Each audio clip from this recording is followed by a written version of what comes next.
Now we are in the table two very big person. Mr. Jose-Un Lee is Director General for Policy Coordination, MOSF, and Kyuyun Sun Choi is the editorial writer, Mail Business newspaper. Your role here is the discussant for the different intervention, and please, you may. 예, 저는 이호승입니다. 기획재정부에서 서비스 정책을 담당하고 있는 정책조정국장입니다. 먼저 그 공유 경제에 대한 그 많은 관심이 오늘 포럼을 통해서 나타나고 있는 것 같습니다. 온라인 플랫폼이나 모바일 플랫폼에 기반한 공유 경제의 개념이 제가 이해하기로는 2008년 글로벌 경제 위기 이후에 이제 새로운 추세가 되고 있는 합리적 소비 문화의 추세, 그 다음에 스마트 디바이스의 보급에 따라서 확산되고 있다고 보고, 그에 따른 그 혁신과 변화의 가속화 흐름도 한 영향을 미쳤다고 봅니다. 특히 한국의 경우에는 이제 인구의 고령화가 빨리 진행되고 있고, 또한 그 ICT 인프라가 잘 갖춰져 있다는 점에서 공유경제의 그 잠재력은 큰 나라 중 하나가 아닌가 생각이 됩니다. 예를 들면 인터넷 보급률이 100%에 가깝고 스마트폰 보급률도 70% 이상인 것으로 나타나고 있습니다. 그럼에도 불구하고 한국에서는 아직 그 공유경제가 그 활성화되지는 않고 있습니다. 여러 가지 이유가 있겠습니다만 무엇보다도 기존의 법과 제도가 모바일 플랫폼에 기반한 그 중개 거래와 잘 조화되지 않고 있기 때문입니다. 최근에는 그 우버형의 승차 공유에 대해서 불법으로 판정이 된 바 있고, 숙박 공유도 그 허가 없이 숙박업 허가를 받지 않고 주택이나 오피스텔을 유상으로 빌려준 행위에 대해서 역시 법원에서 불법으로 판정을 한 바 있습니다. 특히 이제 이러한 불법 판정의 배경에는 법 체계와 아울러서 그와 함께 기존 업계와의 갈등, 기존 업계의 반대가 아주 심하게 나타난 바가 있습니다.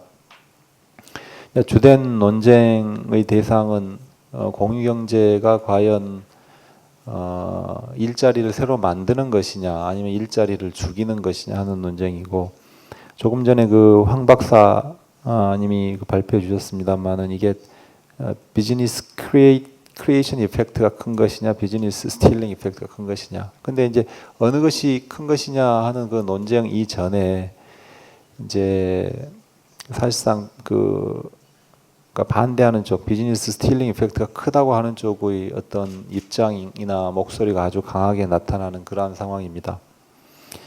반면에 그 공유경제가 가져다주는 그 소비자 편익에 대한 부분, 컨슈머 웰페어에 대한 부분은 제대로 이제 제기가 되지 않고 있습니다. 그건 그 일반적으로 볼 때 그 공급자들의 어떤 직접적인 피해, 그다음에 소비자들의 간접적이고 장기적인 편익 간의 어떤 그 미스매치 현상 때문이 아닌가 생각이 되고요. 그런 점에서 그 마크 챈들러 샌프란시스코에서 오신 마크 챈들러 씨가 그 도입부에서 밝혀주신 그 정부가 시티즌을 레프리젠트하지 스페셜 인터레스트를 레프리젠트하는 건 아니다라는 말은 문제를 해결해 나가는 데 있어서 어떤 중요한 단서가 될 것 같고, 정부 자체가 이제 스마트 문제를 해결할 수 있는 스마트 가버먼트로 능력을 키워야 할 것이라는 그런 생각을 가지게 되었습니다. 특히 이제 숙박 공유 서비스, 에어비앤비형 숙박 공유와 관련해서 이제 한국의 특징은 50% 이상은 국민이 아파트먼트라는 어떤 집단 그 거주 형태를 가지고 있기 때문에 많은 주민들도 이제 거기에 대해서 반대할 소지가 크다는 것입니다. 내 바로 옆집에서 이웃이 아닌 어떤 그 손님들이 어떤 들락날락 하는 것을 그러면 이웃이 좋게 보지 않을 것이기 때문에 따라서 이제 이 부분이 조금 더 이제 한국적인 특성을 가지고 제한 요소로 작용할 것이라고 봅니다. 그리고 OECD에서 오신 데이비드 기어튼 씨가 발표해 주셨듯이 이제 이 과정에서 이제 잡을 만드느냐 파괴하느냐를 넘어서 거기에서 이제 근무하는 플랫폼 사업자와 공급자 간의 관계에 있어서 근로자성을 어떻게 인정해 줄 것이냐, 독립적인 계약자나 자영업자를 볼 것인가 아니면 근로자를 볼 것인가. 이제 우리나라 노동법제에도 특수 형태 근로자라고 뭐 골프장 캐디나 그 보험 모집인 같은 어떤 근로자성을 일부 인정받는 그런 게 있습니다만 그것에 비춰서 이제 그 노동자로 인정할 것인가 말 것인가 하는 이슈가 있고, 또 대출형 크라우드 펀딩 같은데 자금을 공급하는 사람이 이게 투자자로 볼 것이냐 아니면은 대부업자로 볼 것이냐 하는 그러한 논란도 여전히 남아 있습니다. 마크 챈들러 씨에게 한 두 가지만 좀 추가적인 그 설명을 부탁드릴 것이, 제가 알기에 이제 그러니까 작년 이맘때 에어비앤비 법을 샌프란시스코에서 통과시켰다고 하는데, 그때도 이제 황승우 박사가 말씀하신 것과 같이 어떤 그 리밋 라인을 설정해서 이제 그 영업 일수를 90일로 제한을 한 것으로 제가 듣고 있습니다. 그런데 이제 이 영업 일수를 90일로 제한할 때 이제 어떻게 이걸 인포스 할 것이냐 하는 그런 그 이슈가 저희들한테는 좀 크게 남아 있는데요. 그러면 리포트하는 의무를 그 플랫폼 업자한테 부과함으로써 그것이 제대로 그러니까 인포스가 되는 것인지, 아니면은 공급자가 언더 리포팅 하려는 여러 가지 그 유인을 가지고 있는데 이제 그걸 어떻게 관리해 나갈 것인지가 궁금하고요. 왜냐하면 그 인포스에 자신이 없게 되면 보통의 경우에 우리가 이제 그 과거에 한국 정부가 이제 여러 가지 그 과도한 규제를 하게 된 이유가 인포스에 자신이 없기 때문에 원천적으로 못하게 해버린단 말이죠. 그런 점에서 어떤 규제의 실용성이, 그러니까 규제를 엄격하게 적용을 하고 그에 대한 인포스에 자신이 있게 되면 그만큼 적은 규제를 할 수 있고, 적은 규제를 할 수 있으면 공유경제에 대한 어떤 어떤 허용의 정도도 커질 수 있기 때문입니다. 두 번째 질문은 그 에어비앤비 법을 제정을 할 때 이제 기존 숙박업체나 지역 주민들이 이제 반대를 했을 텐데 그것을 이제 극복해 나가는 어떤 그 과정이 어떠했는지 조금 더 구체적인 설명을 해주시면 감사하겠습니다. 그리고 이제 우리 황 박사님이 제기를 해주신 그러니까 트레이드 볼륨에 따른 규제 체계의 이원화, 아주 이제 좋은 개념이고 이해하기도 쉽고, 이제 이런 측면에서 이제 그러면 퍼머넌트 서플라이어를 어디까지로 하고 템포러리 서플라이어를 어디까지 할 것인지 하는 점에서 아주 쉽게 이해도 되고 또 설득력 있는 그러한 장치인 것 같습니다. 하지만 이제 이게 모든 분야마다 특징이 다 있기 때문에, 그러면 어느 라인에 어느 지점에다가 라인을 그어서 퍼머넌트와 템포러리를 가를 것인가 하는 데 있어서는 어떤 국제적인 스탠다드가 있는 것도 아닐 것이라서 상당한 사회적인 논의를 통해서 공감대를 형성해가는 과정이 필요할 것이라고 보입니다. 또한 소비자 보호라든지 소비자 권리 혹은 텍스 문제와 관련해서, 그러니까 안전, 위생, 그 다음에 적정한 텍스, 그 다음에 뭐 보험, 이와 관련해서 그러니까 자율 규제 시스템을 최대한 확대함으로써 정부가 직접 관여하지 않는 그런 체계를 만들어가는 것이 공익경제 확산에 매우 중요하다는 생각을 하고 있습니다. 그리고 우리 사회를 봐주시고 계신 미스터 바틀러 씨가 하신 얘기 중에 베스트 프랙티스를 공유하는 것이 매우 중요하다. 그다음에 그것을 공유할 수 있는 데이터베이스를 만들어서 같이 공유하는 게 중요하다는 점에서 큰 공감을 하고 있고요. 마지막으로 오늘 같은 그런 그 포럼과 토론이 이제 정책을 맡고 있는 한국 공무원으로서는 균형 잡힌 어떤 접근, 그러니까 이제 공유경제가 가지고 있는 리스크도 있고 챌린지도 있고, 다만 그와 함께 보다 큰 편익을 누릴 수 있는 어퍼튜니티나 베니핏 이런 쪽이 있으니까 그 부분을 균형 잡히게 고려할 수 있는 어떤 사회적인 논의, 그다음에 정책적 고려가 필요하다고 보고, 무엇보다도 공유경제는 실용주의적으로 접근을 해야 이게 어떤 그 발현이 가능하다.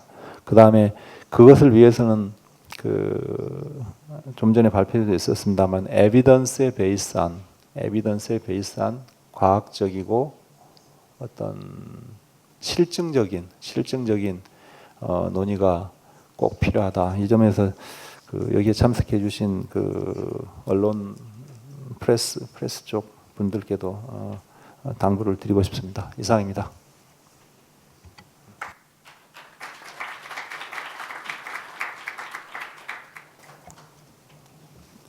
제가 연달아서 하겠습니다.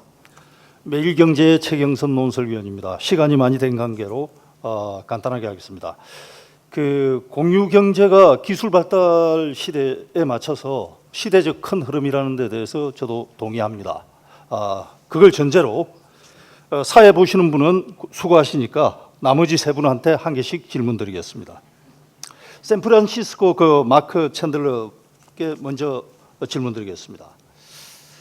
그 샌프란시스코가 오픈 마인드와 혁신지향적 분위기로 이 공유 경제를 발전시킨 데 대해서 굉장히 인상 깊게 들었습니다. 한국도 이런 부분에 있어서 많이 규제 완화라든지 개혁 배워야 된다고 생각을 했습니다. 그런데 그 이면에 샌프란시스코에서 공유 경제가 발달한 이유 중에 하나는 비싼 물가, 주차 사정이 어려움, 도로 혼잡, 거주민보다 많은 어떤 방문객, 이런 지역적 불편한 특성들이 많이 가미가 되어 있습니다. 그래서 제가 생각할 때는 공유 경제가 굉장히 발달하는 도시들은 혹시 굉장히 생활하기 불편한 도시들이 아닌가 하는 그런 유추를 해봅니다. 제가 앞서서 그 한국이 규제 완화와 관련해서 샌프란시스코를 배워야 된다고 말씀을 드렸는데, 이런 아이디어를 제시해 봅니다. 한국에서 공유 경제를 시험하는 특별 구역을 둬서 이 구역만이라도 샌프란시스코만큼 규제를 한번 없애보자.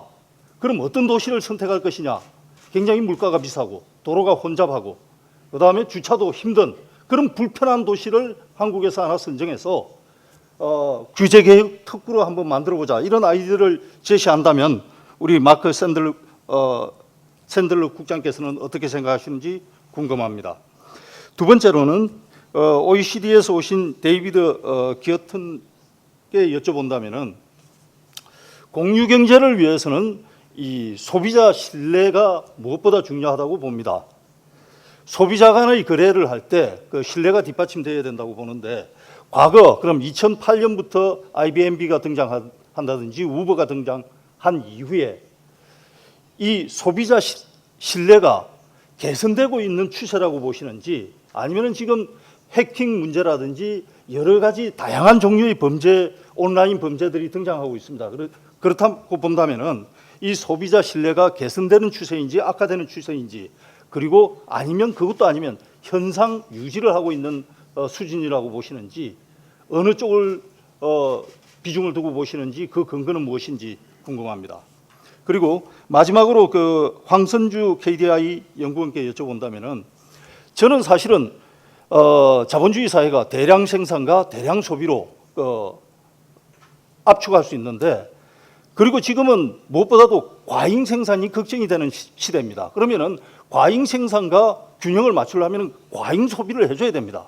그런데 한 번 사서 나눠서 쓰자는 것은 과잉 소비를 물리치는 것은 물론이고, 소비를 계속해서 위축시켜서 오히려 축소지향적 경제로 갈 수 있는 거 아니냐 하는 걱정을 했는데, 우리 황 연구위원께서는 발표를 하시면서 공유경제가 새로운 비즈니스 창출 효과가 더 크다 이렇게 말씀을 하셨습니다. 그런데 저는 아직까지는 거기에 동의하는 입장은 아니고, 아무리 전체적으로 그런 새 비즈니스 창출 효과가 크다 하더라도 업종별로 본다면은 분명히 이 가잉 생산을 해소하지 못해서 그 마찰 효과가 있을 것이고 경제적 위기로, 적어도 업종 단위로서는 경제적 위기로 이어질 수도 있다고 봅니다. 그렇게 본다면은 인위적인 속도 조절이 필요한 거 아니냐. 방금까지는 규제 완화, 규제 개혁만 말씀을 하셨지만은 인위적인 속도 조절의 필요성에 대해서는 어떻게 생각하시는지 궁금합니다. 이상입니다.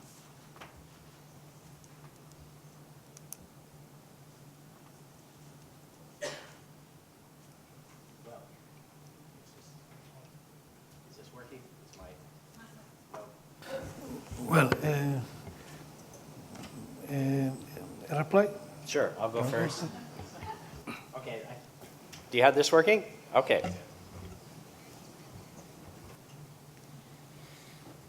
I think there are questions to all of us on the panel, but I'll go first, and I know it's getting late. I'll answer Mr. Choi's question first.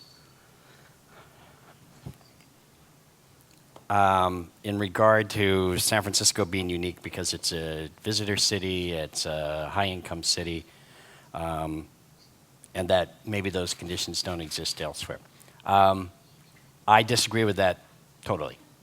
I think that what is missing in a lot of this discussion is, because we're looking at very technical aspects, is the sharing economy wasn't planned by anybody. It's not designed by anybody. It is an organic process that is coming out of technological change and societal change in how we do our lives. And it is being driven by the people. It is not being driven by government. It's not being driven by some other sources.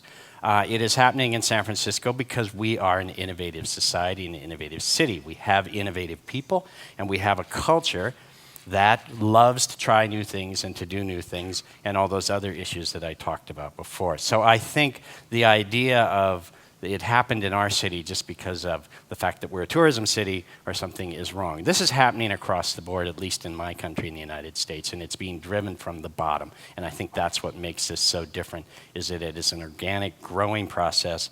And my point with being a government official is you can recognize that this is happening and you can embrace it and embrace the role and try to figure out your role in terms of health, in terms of safety, in terms of workers' issues, while also looking at it for opportunities, and you can embrace it and thus hopefully enhance the situation so that we don't run into problems and roadblocks. The danger is if government, in my case, looks at it and says this is bad, let's stop it, because it's not the government that's decided this is happening, it's the people. And I think that's my key answer to that. I don't think doing something in a pilot zone or a pilot area is going to work because that's top down. And this is bottom-up change in our society, and I think that's what needs to be understood.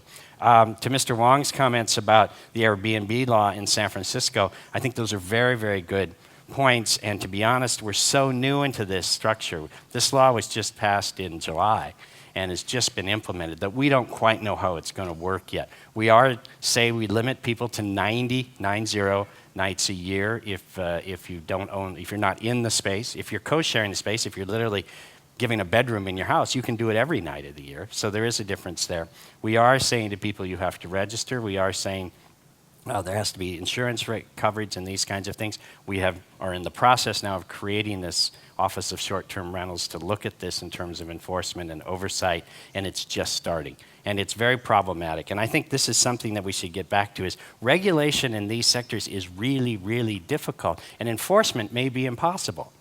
Okay, that may be an issue. Enforcement may be impossible. As government, we often sit there and say, we got to enforce and enforce. It may be impossible. You may say Airbnb is illegal in the city, and yet it goes on. How do you stop that? You may say Uber is illegal, and yet people are going to be doing car sharing because the technology allows it. So we're really just starting to see if this will be effective. And frankly, we are kind of a prototype, I think, for the rest of the world to see how this works or not. So it's too early to really say how we're doing. We hope we're doing well. I think we're going to see a lot of changes. It's incremental. Yes, there is opposition to what we're doing. There always will be. It's not from the hotel industry, as I said. it tends to be from those who see Airbnb or those kinds of activities as taking away from our housing market, because we have a very constrained housing market. And that voice has to be heard. As I said, they put an issue on our ballot here just 2 weeks ago and lost. The majority of the population, 60% of the population, said, no, we like what we're doing in terms of Airbnb. My guess is that that will go on the ballot again in the future as this issue continues to rise and this industry continues to grow, and we'll let our people vote again. We will listen to what the people say. Thank you. I'll turn it over. Councilor De Paros, please. Thank you. Thank you for the question. So the question is whether trust improves or declines in these sharing economy activities. First of all, I would like to underline that they only emerged because there is trust. So there is a basic condition for that to emerge, which is trust. Otherwise, it will not go. It will not develop, I think, and I would agree. It will develop organically if there is trust. So people open up their apartment to strangers. They would not do it if there's no trust, and people will not stay at other people's private place if there's no trust. And there is reasons for this trust to be there. One is there's a lot more information in these markets. So people buying from peers or from consumers, if you wish, they often know much more about the service they're going to purchase than they used to. Brands exist for good reasons. They create trust, and they basically standardize and ensure quality without providing a lot of information in many cases. Here are no brands involved, so you provide much more information on the actual product in question, and thus create trust. Another element that creates trust in this online purchasing environment is online identity. So, for example, on Airbnb, people are identified with their real ID. They can be held liable and responsible on both sides, the selling and the buying sides. And I think that that online identity, let's say the culture around the online identity has grown very much with social networks, and I think Korea, being so advanced in the use of the internet and social networks, has a great basis for making use of that part of that creates trust. Another element that creates trust or improves trust is the traceability of transactions. For example, if you take an Uber, you know exactly the way you went afterwards. You know, if you're in a foreign city, usually you don't know what is the best way to go. If you see he brought you all around town and made money on the way, you'd be able to claim that afterwards. That's very difficult in previous situations where these tools are not available. And usually also you have, before taking the ride, you have actually an estimation of the price, which is part of the additional information. Again, I think that all of that creates trust. And with respect to the financial transactions, consumers, I think, are very used to by now through e-commerce and other commercial activities online that there are secured financial transactions, mechanisms that ensure consumers that their finances are being transferred securely. Well, there is also elements that can lead to the decline of trust in these markets. I think one I had been speaking a bit about is the unclarity about the applicability of consumer protection frameworks to these types of transactions. So given that consumer protection law is usually written for B2C transactions, consumer to consumer or peer-to-peer transactions are often not necessarily covered by the law. So there is some unclarity, insecurity arising from that, and that might lead to a decline in trust, but that can be addressed. And I think there's a very general last point I would want to make, that is new products always need early adopters, and you can't expect everybody to trust in a new product from day one. So there needs to be experimentation and people who sort of, push this new way of doing things. And I think that is, much as for anything that is new, that's the case also for the so-called sharing economy. Thank you. Thank you very much. Mr. Sun Jo-wan, have you la parole? I'd like to talk about Mr. Lee's comment first. He raised the opinion that although my recommendation of new packaging regulations is theoretically meaningful, but we may need to do detailed and concrete discussion and conversations within the government bodies and research associations. I totally agree with that. My idea is, or KDI's idea, just I think it's an abstract idea, and we have to make it more polite, and we have to make it more concrete, to actually practically apply to the real sharing economy sectors. For the comment of Mr. Choi, I think he said that we may need to balance excess supply with excess consumption, but I have some reservation to agree with this comment, because as an economist, we always learn that productive inefficiency is a big problem. And that's why this is one reason why in Korea recently we are taking much care about restructuring and workout of some big but inefficient companies. So that's one thing that I'd like to talk. And another thing is that car sharing is one particular sector in the sharing economy in which excess supply or production plays an important role, because automakers such as Hyundai Motors or BMW or other big companies may face the sharing economy as an important challenge. But I think their response is quite different from our imagination, because they already launched their own sharing platforms. I think they embrace the advance of the sharing economy as an opportunity rather than mere challenge. I think automobile manufacturers face a lot of challenges, including hybrid car or electricity efficiency issues and others. So sharing economy is one challenge, and I think it's a relatively small challenge. So instead of think this is a risk factor, I think many companies, including BMW and others, already actively participate in the new sharing economy area. Okay. Thank you very much, Mr. Sun Jo-wan. And lastly, I want to try reply about the consumer is not all.